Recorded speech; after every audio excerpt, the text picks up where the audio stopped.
شروع کرتا ہوں اللہ کے نام سے جو بڑے رحیم اور رحم کرنے والا ہے۔ کامیابی حاصل کرنے کے لیے آپ کو تنہائی آگے بڑھنا پڑتا ہے۔ لوگ آپ کے ساتھ تب آتے ہیں جب آپ کامیاب ہو جاتے ہیں۔ ہم زندگی میں ضرور کامیاب ہوں گے اگر ہم ان نصیحتوں پر عمل کر لیں جو ہم دوسروں کو دیتے ہیں۔ اگر راستہ خوبصورت ہے تو معلوم کرو کہ کس منزل کو جاتا ہے، لیکن اگر منزل خوبصورت ہے تو راستے کی پرواہ نہ کرو۔ منزل چاہے کتنی ہی اونچی کیوں نہ ہو، راستہ ہمیشہ پیروں کے نیچے ہی ہوتا ہے۔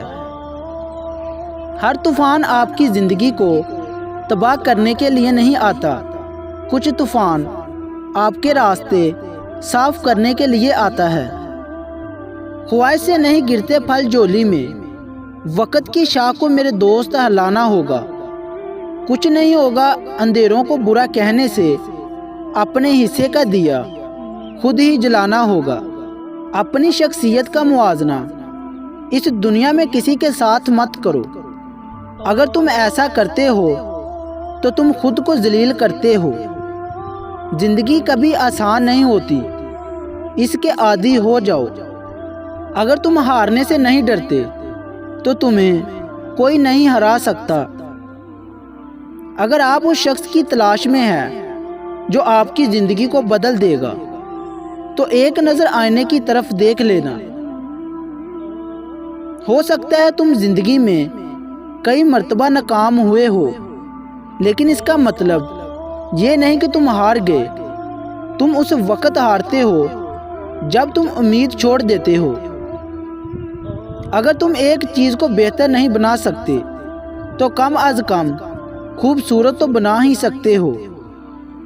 اگر تم غریب پیدا ہوئے تو یہ تمہاری غلطی نہیں، لیکن اگر تم غریب ہی مر گئے تو یہ تمہاری ہی غلطی ہے۔ اگر آپ دنیا میں کامیاب ہونا چاہتے ہیں تو پہلے ناکامی کا استقبال کرنے کا حوصلہ پیدا کریں۔ پوری دنیا میں صرف ایک ہی شخص ہے جو آپ کی زندگی کو بدل سکتا ہے، اور وہ آپ خود ہیں۔ جن میں تنہا چلنے کے حوصلے ہوتے ہیں، ایک دن انہی کے پیچھے قافلے ہوتے ہیں۔ خود کو کر بلند اتنا کہ ہر تقدیر سے پہلے خدا بندے سے خود پوچھے، بتا تیری رضا کیا ہے؟ انسان کی روح کی اصل کیفیت غم ہے، خوشی ایک عارضی شے ہے۔ کیوں منتیں مانگتے ہیں اوروں کے در سے اقبال؟ وہ کون سا کام ہے جو ہوتا نہیں تیرے پروردگار سے؟